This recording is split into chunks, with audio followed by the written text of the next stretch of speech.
And hello, loves. Welcome back to another review. This one is season 2 of Saving Me, and I have finally gotten around to it. Isn't that nice? If you have not seen my review for season 1, I will go ahead and link the playlist at the end of this video, and you can go ahead and check that out. You could also go ahead and check it out now if you would like to watch it before this, because what is it? Serial subs chronologically, that would make sense to start with first. But now that we're here, let's go ahead and start with episode 1. And we start off instantly with our boy causing shenanigans as he tries to break into the elevator he found on our season finale of season 1. And with our boy's skill, it's only a matter of time before he could, so things are done to try and keep him out from doing so. The Colonel hopes he'll eventually give up, but we know differently. But still, maybe a little grounding will help because, our boy did get suspended also in the last episode, the season finale, for being a bad boy. Both him and our mom, as she can't be flying around as a super soldier with things so hot on her trail as the world is out. Her last saving kind of caused some modern day shenanigans of its own as people plastered videos of her and the previous battle all over the place. A world not so different from our own, I would say.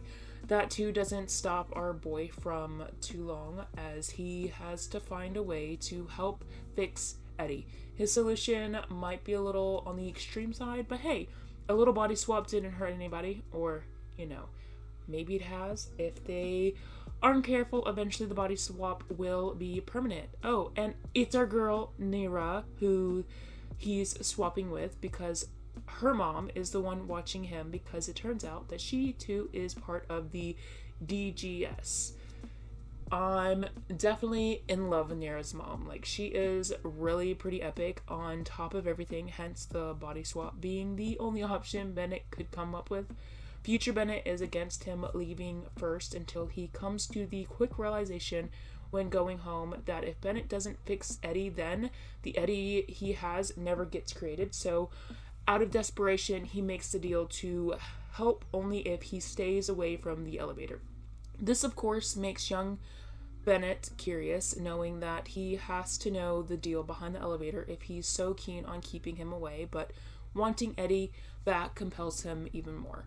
This probability is that the process of swapping back is precise, or their minds will be lost forever, so that won't help be a worry. Yeah, we know how that ends. But hey, the Bennetts get out without a hitch and get what they need for Eddie, before getting caught up and curious when seeing his mom wander into a building. He sees her in a suit and things seem like they're going to turn until it's revealed that she's filming a commercial for Dad's shampoo company, because remember, his undercover job is the shampoo company, so that's how they cover up the whole business. We know the deal, that's the solution they come up with to satisfy the media, but hey, it's enough to chill Bennett's curiosity, at least for now. He doesn't truly believe it all, but enough for now, maybe. And here's where things turn worse, as the mind patches on Bennett's head to keep his mind in Dira is glitching after he got shampoo on him. It's causing his control to be limited, and it's now a race against the clock to get back home.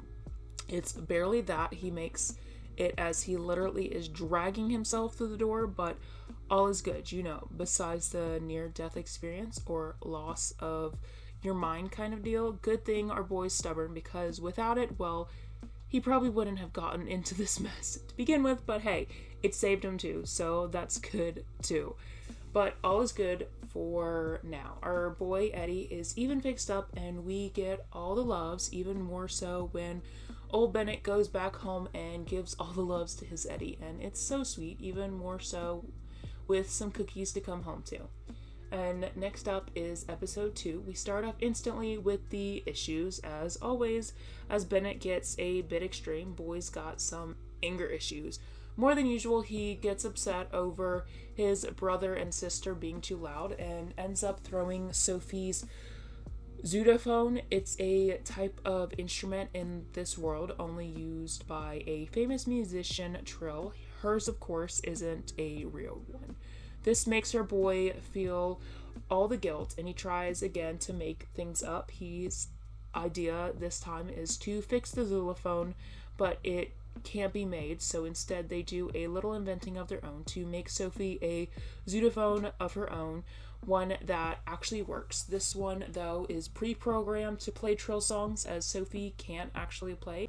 Well, Trill remixes as Bennett has the idea to put an underline of calm music to help him. Sophie loves it, so all seems well, right? Things are better. Bennett even works on his anger, and everything is smooth sailing. Even better when the siblings create a band of their own with other instruments invented by Bennett. But yeah, there comes the problem. This time, to be fair, it's not Bennett's fault, not truly. He just kind of gets them involved into an issue already brewing. Yeah, that might also be like half of the time of our boy somehow always being a magnet to that. But hey, we also know he has a tendency to get them out of the issues as well. But let's see. Trill apparently isn't only a musician. She is something. Apparently she has the power to brainwash people into loving her. So yeah, that is something. As the kids grow more famous, she takes note of the kids as they grow more popular, and she's thrown off when seeing Sophie's zoodophone. No one's supposed to have one, so this angers Trill, and her jealousy grows.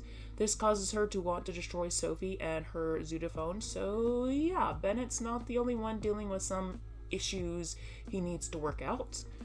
Trill ends up switching things once she hears the crowd at one of the kids' concerts cheer for Trill, because our girl loves Trill, so she encourages people to see her favorite musician. No need for the threat anymore, right? Yeah, no, things are still fishy after. Trill invites the family to the concert. We find out that her plan is to take the orb she has in her zoodophone, because yeah, that's the way she brainwashes people.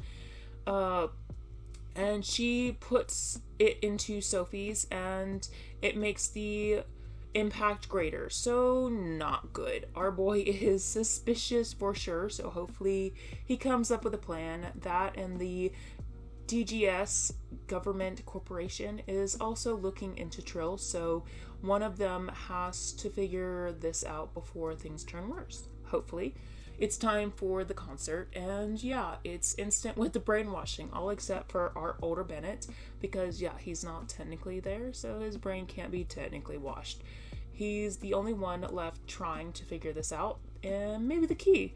The calming music they already were using to help with Bennett's anger seems to be what he comes up with. It turns out that the things she's using to hypnotize them with is an anger energy. Bennett's first snaps out of it, his younger self, out of it from within his mindscape before they two are the only ones broken out. But hey, at least we have a physical body now in play.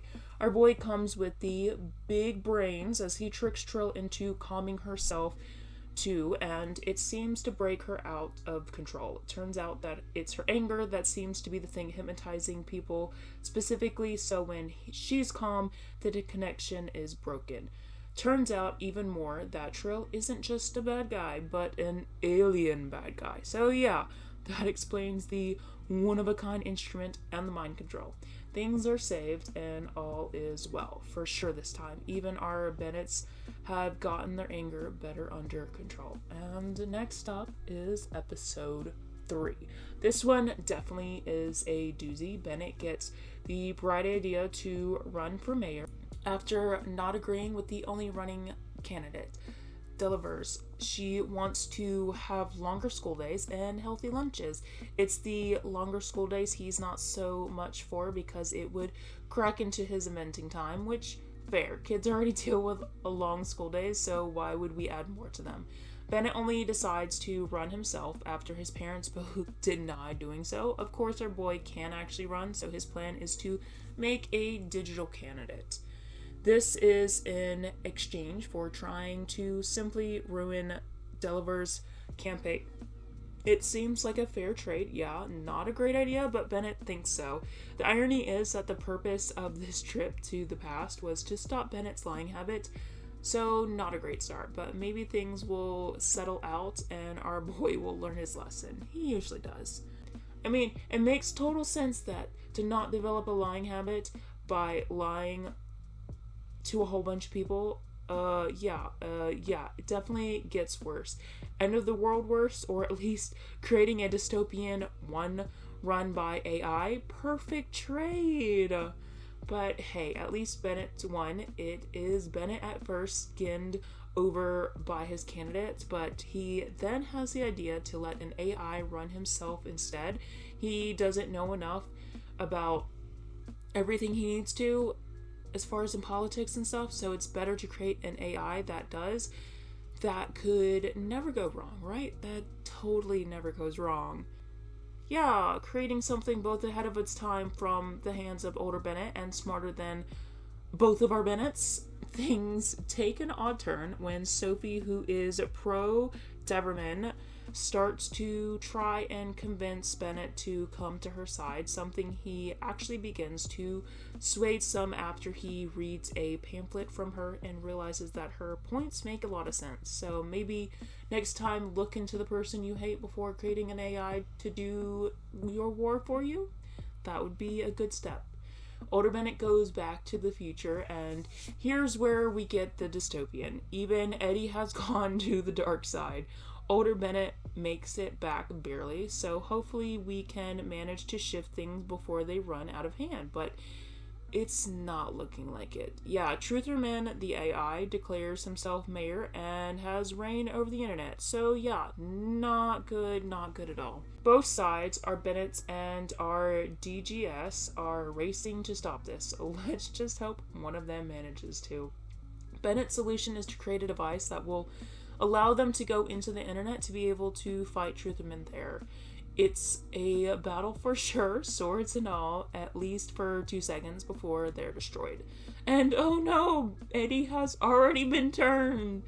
And how do we get out of this mess? The same way we got out, or the reverse. For Trutherman's namesake, he's only for the truth.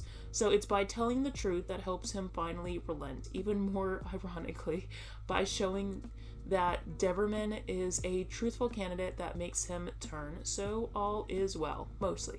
You know, after telling the truth to mom and dad and getting grounded because our boy is definitely needing some time. And it is episode 4. We are fishing in this episode, or at least our boys are, while Mom and Sophie have a day of their own. Of course, the money trip is more so one to cause more strife between the two brothers. Our older Bennett is the one coming up with the poor plan right off the bat, as he thinks if he can find a way to catch a bigger fish this first trip out, it will keep future issues of always being the second place. His brother Liam always brags about catching the bigger fish, which causes issues in his eyes. Younger Bennett, of course, is on board because, why not?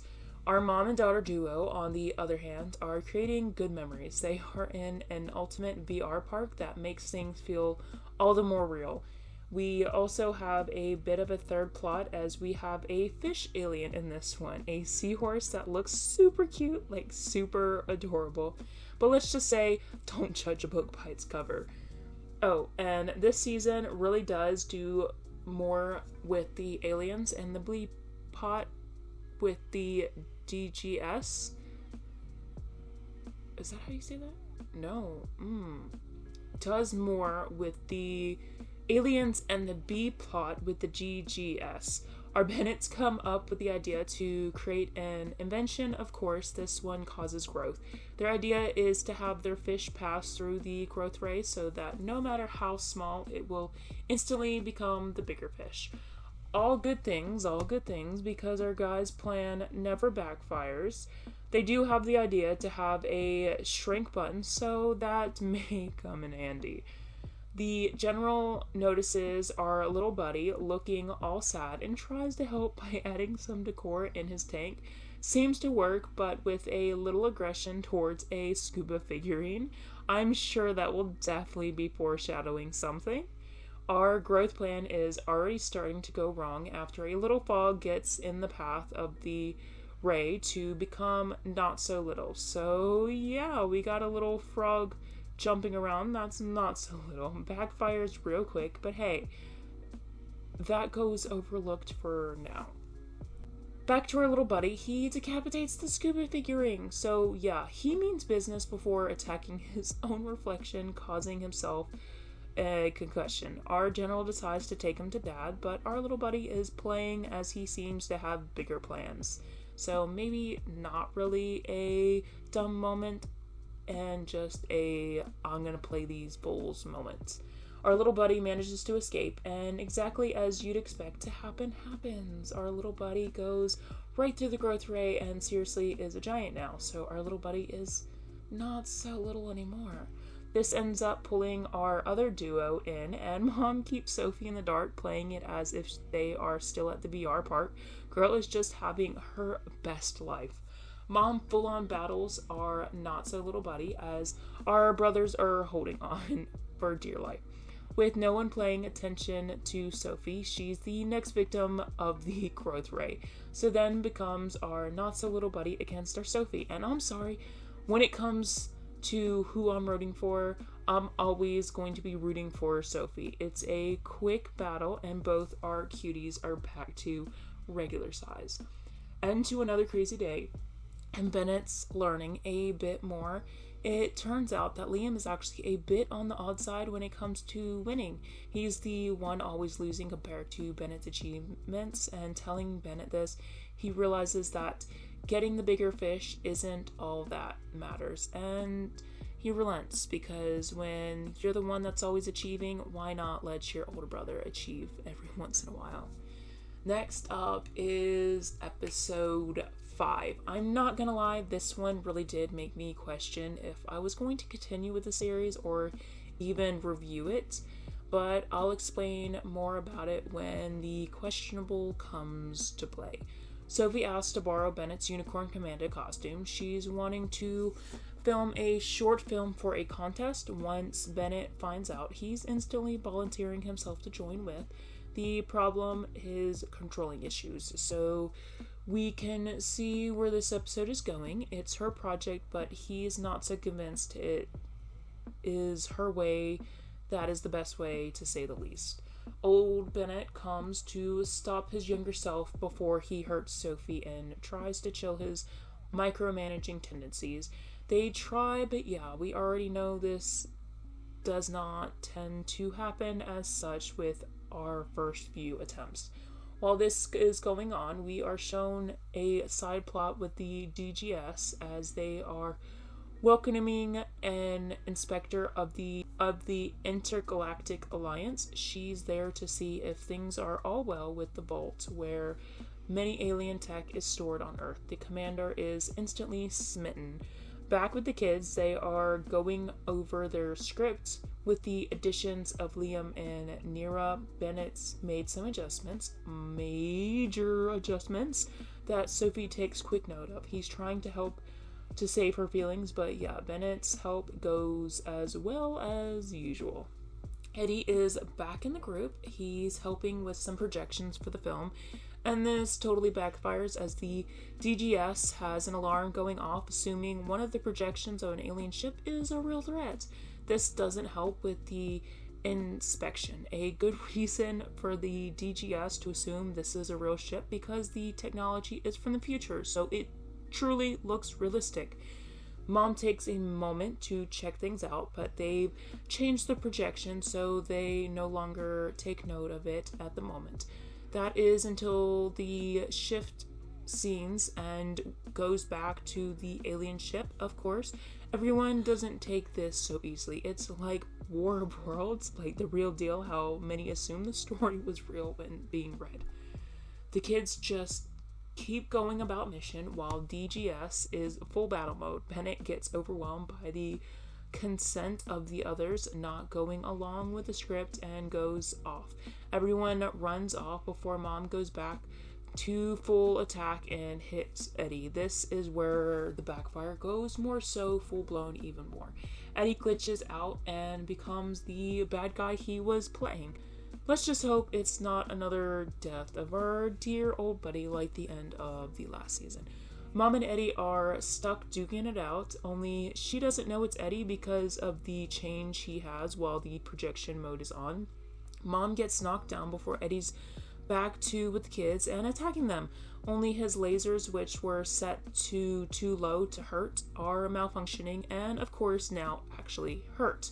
Things begin to calm down with Sophie using her original story to talk Eddie down, which begins to work before Gorgana, which is the alien visitor, comes in, hitting him with some lasers of her own, and now it's back to battling.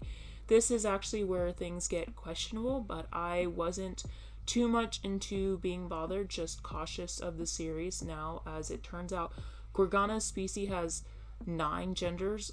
Like I said, I wasn't trying to be too critical. She is an alien, so yeah, I can understand. I didn't want to look too much into it in the case that the show isn't trying to do the whole there's more than 2 genders thing, but it did make me more observant about later episodes to see if they were putting in stuff like that or not, which something else does arise that I'm not so sure about. But the series finale is what actually made me wait more to see how else the show decides to take things. I just want to be clear with you guys in case you are weary of watching content promoting the LGBT plus community, or at least not wanting your kids to watch that kind of stuff.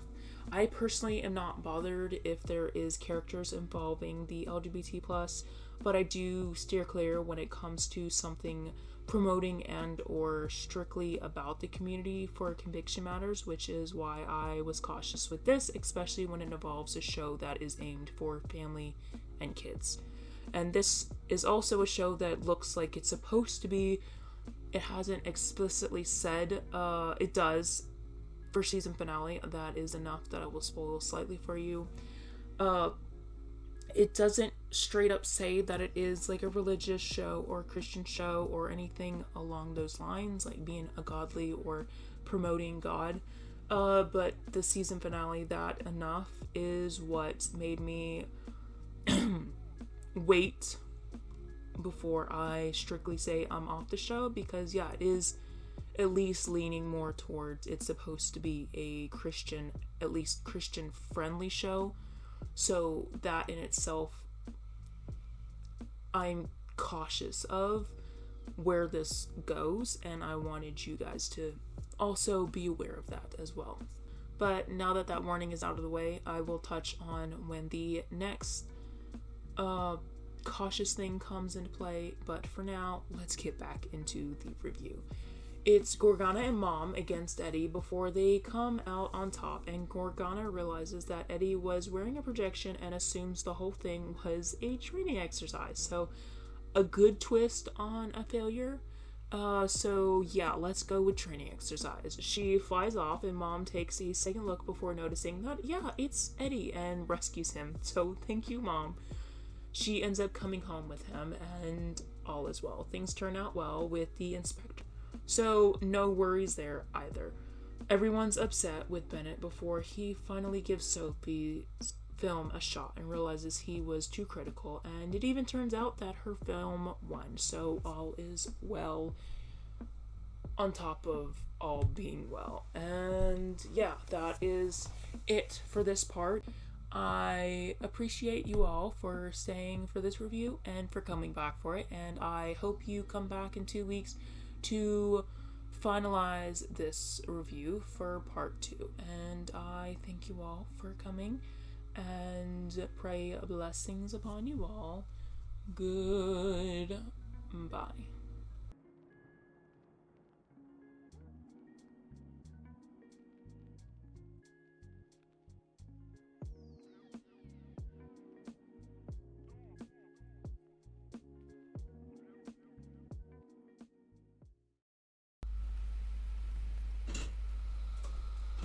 James?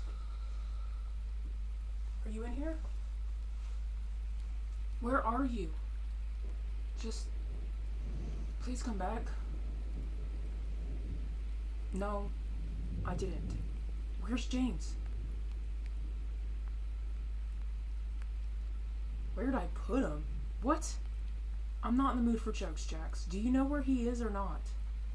He's never been gone this long except... He's never been gone this long. Do you know where he's at?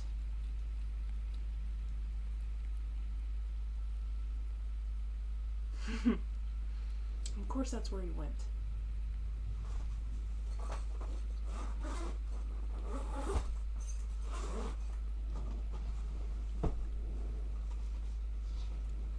Don't worry, I know where James went. Are you coming or not?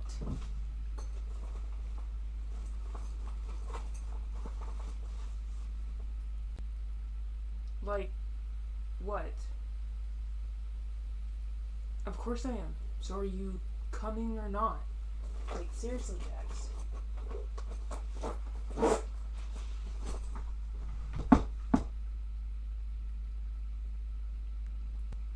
Look, I don't know how long we'll be gone. So I wouldn't pack light if I were you. But one bag should be enough.